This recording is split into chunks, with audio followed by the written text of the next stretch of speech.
Download the AllStar app. Make your picks for UFC fights, challenge your friends, level up and win prizes. Link in description. Get it now. It's a quick turnaround for you. You know, a lot of people, and when the opportunity comes, you have to take the opportunity. And Miranda Maverick, she was ranked. Now she's kind of like a little bit outside the rankings, so it gives you the opportunity to beat somebody that was ranked and test your skills. The question is like, what can you take from the last fight and enter this training camp with? Well, I mean, I feel like it's pretty crazy, like going from my fight that I lost in December last year to this last fight to the one going forward. Like, it's almost like I feel like a chameleon. Like I'm just showing like and being exposed to different, versions of myself. I only have 8 pro fights, but I feel like this last fight showed me and my team that like I have the engine and I have like I can go deep down in the basement and I can still push forward and I can still win like a grindy fight. So for me, like that, obviously wasn't the most technical, beautiful display of fighting, but like the theme of what I've taken from that is that I've scored shitty goals playing soccer and still won games. So, for us, it was just like a big win to see that like, even when you're feeling and you're in that sort of deep, dark place, like you can still push and you can still, do your job.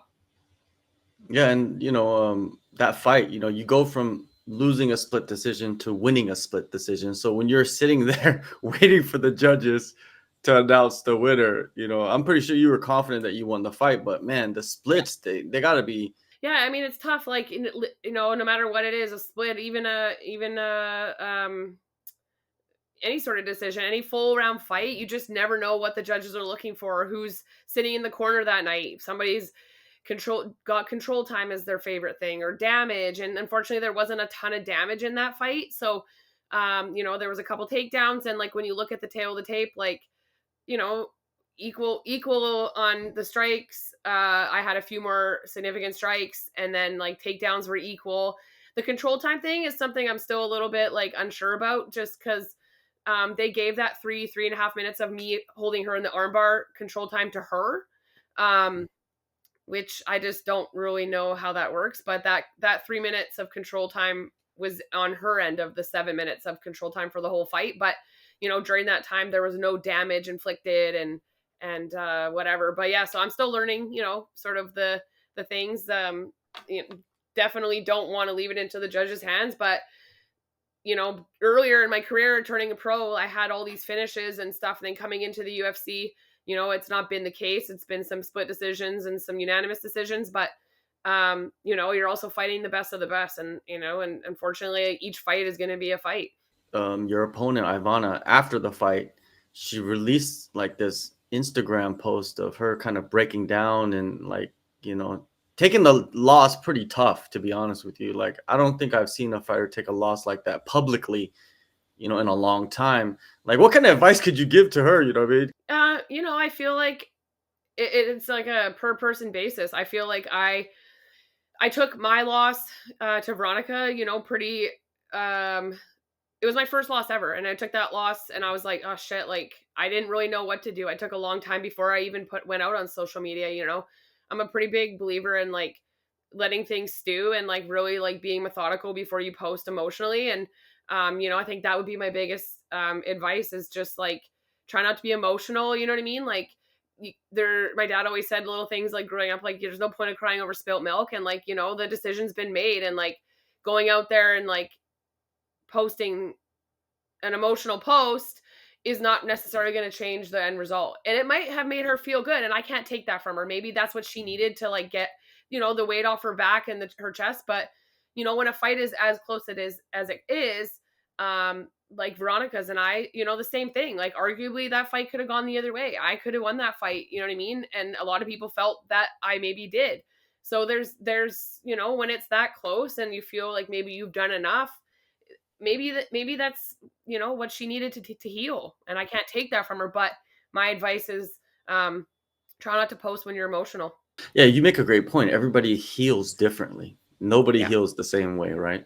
No, I mean, yeah, I took some time after my loss, and I went away on a holiday, and I had, an injury as well, and I just had other things that I wanted to make sure that I had, all my ducks in a row before I made a post. And I'm not going to make excuses. A loss, I'm not the one that's judging. And unfortunately, when you don't have a finish or a very significant win over somebody, that's the outcome. You have two options: you win or you lose.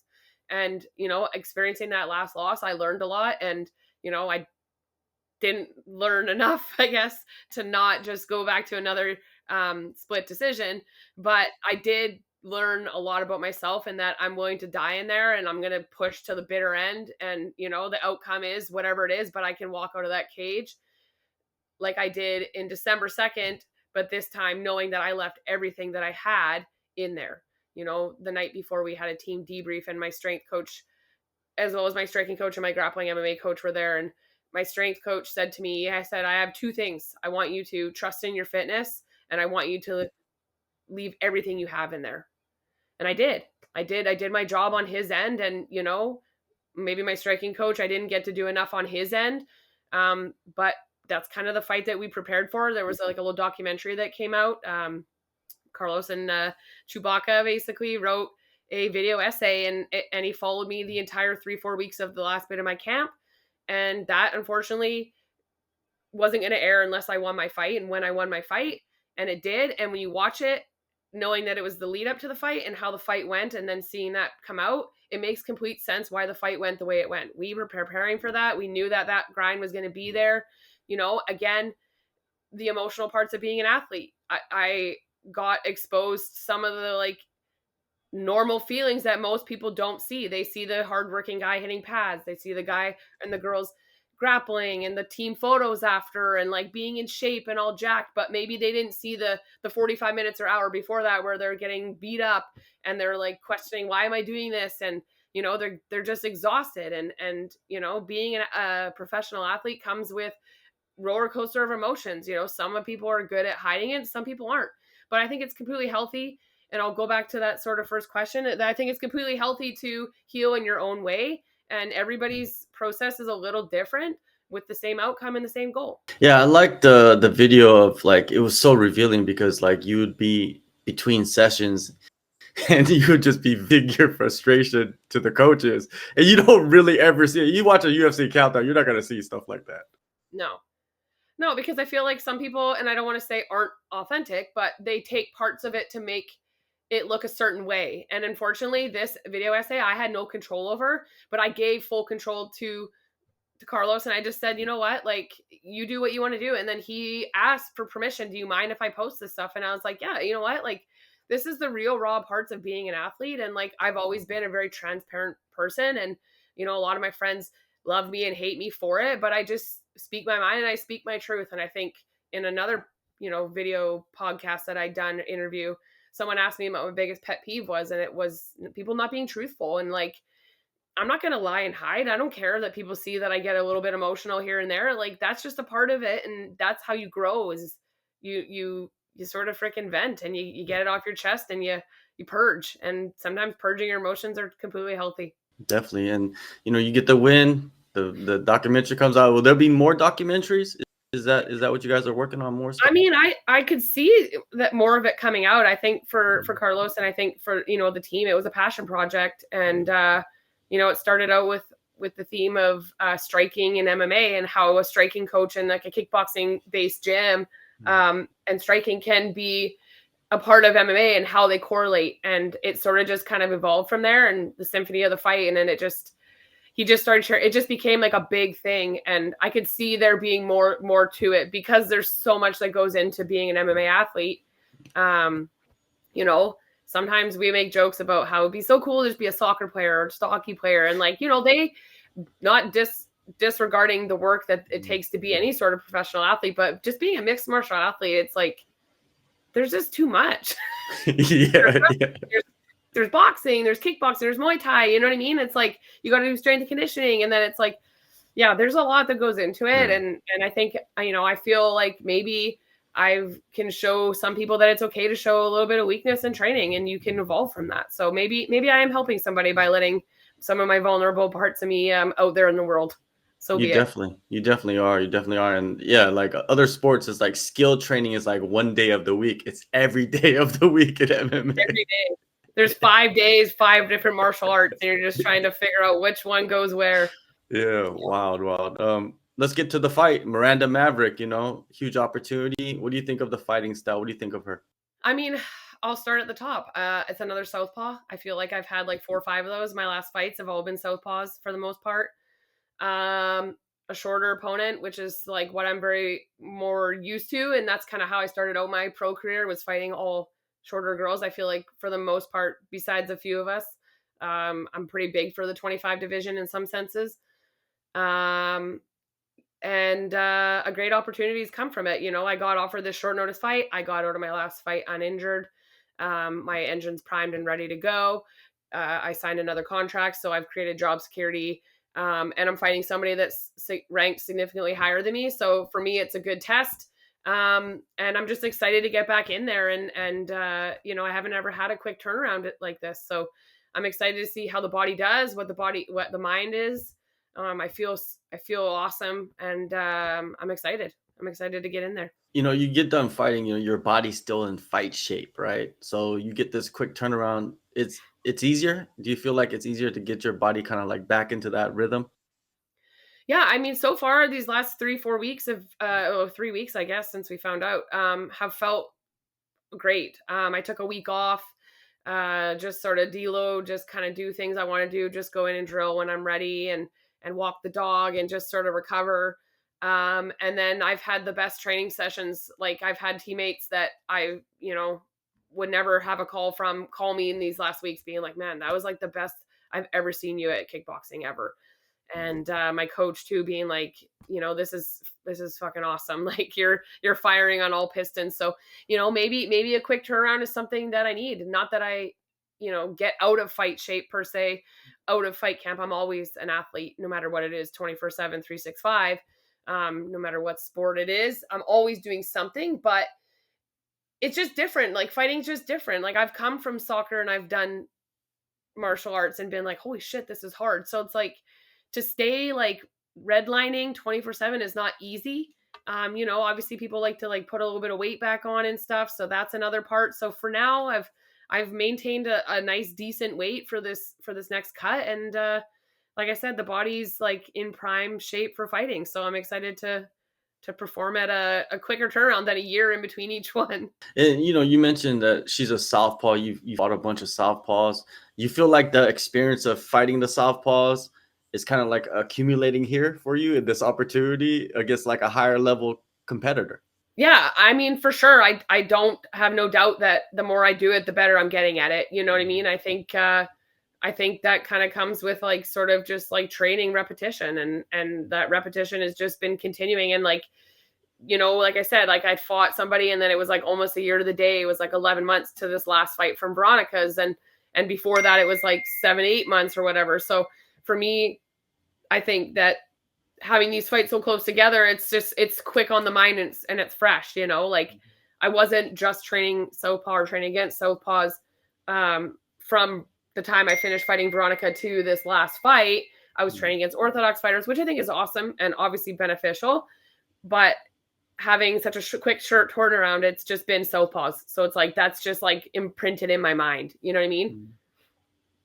And what are your back, okay? Oh, that's a huge help then, right? Huge help. Like We her flew stature. home actually on November 2nd. So on my fight day, she flew home from Mexico, and she's planning to be here for a while. And it just came at the perfect time. Her partner Colin Dane is a Olympic wrestler. He's a southpaw, smaller dude, and he's just been running practices for us twice a week. And Loopy's got good boxing, and she's short, just like Miranda. So it's just been like the perfect timing, perfect body type for me, perfect style for training. And I feel like just naturally everything's just sort of coming together. When you see her last couple of performances, Miranda's last couple of performances, right? Like, do you see like moments where she kind of like goes on cruise control?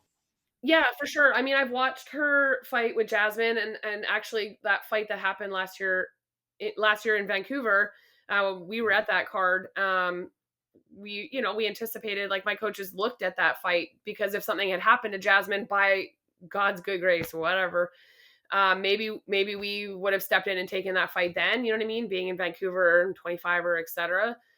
So this fight sort of, it's kind of crazy because it was like something that we talked about, or the team talked about last year, and then again this time. So yeah, we've watched those fights and we've entertained those ideas, and even just watching her fight with Jasmine, it's almost like Jasmine broke her on the grappling aspect. You know what I mean? She just stuffed her so many times, and it was like she just didn't really have,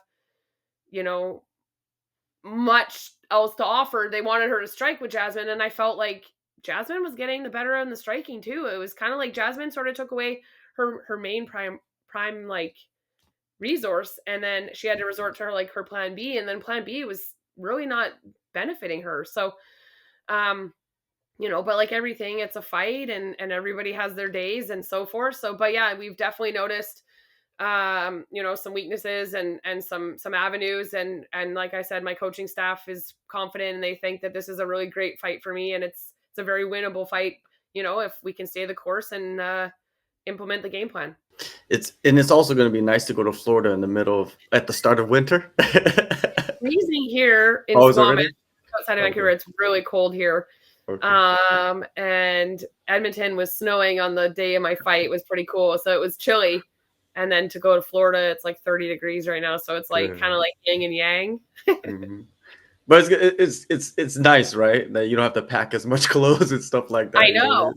I know, because they give you a bag of stuff when you get there, and then you have to accumulate and try to consolidate into like your carry bag that you brought there. And then, like I never put my gloves and mouth guard underneath. I'll check a bag, but like I have to bring like the priorities on the plane. So it's like I've got a bag, and then I get another bag, and I'm like, okay, maybe I don't need 2 bags this time. Yeah, it's a lot of bags. A couple of sundresses, some simplicity. Yeah, nice. A big topic nowadays is the new gloves versus the old gloves. Like, what are your thoughts on all of that? Well, I had, I guess, the opportunity, if you will, because the old gloves were still like the gloves, the new gloves, were the gloves that I just fought with in 4 or 5 weeks ago. And they were not good at all. I was the first fight of the night. The commission in Edmonton didn't get the gloves to us right away. They didn't want us to manipulate them, the usual suspect. And, when we got the gloves, we put them on, and the ones I tried on with the equipment team had obviously been tried on multiple times, so they were broken in. But I have decent sized hands, but I still wear extra small gloves. So I put the gloves on, and then my finger went white, ice white. There was no blood in it. And like the commission's like, oh shoot, like that's not good. And then the equipment guy came in and is like, we're going to have some problems with these gloves. Like everyone's going to need to get their gloves and start working on them. And they gave us it almost looked like a little Christmas tree with a handle, and then to like stretch out the finger holes. Yeah. So we did that. But then even then on the sides, there was still spacing on either side of the glove, which I thought was strange, because like everywhere was tight except like here wouldn't get tight. So it was kind of baggy. And I was like, well, someone's finger is going to get stuck in there. And anyways, long story short, they were not my favorite. There seemed significantly less padding. There was just, it was a big jump from the previous gloves to these gloves. But I can see why they kind of phased them out. It didn't feel right to me either. So, yeah, that's the it's a common opinion that you have about the fingers are too tight, the gloves are so small, the old ones are better. Like next year, hopefully they just transition to the old gloves, get rid of the new gloves. Are they not doing? Have they not done that? Did they not just get rid of them? No, they're still using the leftovers, and they don't have enough of the old gloves like made right now to cover the rest of the year, I guess. That's what they're saying. We could also just bring our own gloves. True. Everybody got some, right? Everybody does. The UFC gives us 4 options of a piece of article after every fight that we sign and give. And I gave my gloves because I didn't like them. Well, it worked out, right? I wanted to keep the jersey, man. They actually had like zebra print. Like the kits were really nice this time around. Like every kit that I've got is like huge, like memory piece to me. Mhm. And I like to keep all my stuff. And, you know, I have a big family, so I like to give things to my mom and my sisters and all my nieces and nephews. They always want stuff. So for me, I like try to keep as much as I can. And I'd rather not give my nieces and nephews gloves because I know that they'll just hit each other and their siblings. Yeah. So I don't want to support that. But yeah, I gave the gloves because I didn't like them. So I kept everything else. Well, you're gonna get a couple big bags and memorabilia for yourself in Tampa, Yeah. December 14th. Huge opportunity, like I said earlier. Jamie, thank you so much for the time and all the best in the fight. And man, it leads you into a great 2025 with the victory. Yeah, and I'm super excited, and you know, I appreciate you having me on here and chatting with you. It's always a great conversation, and yeah, I'm excited to have you part of the lead up to this fight.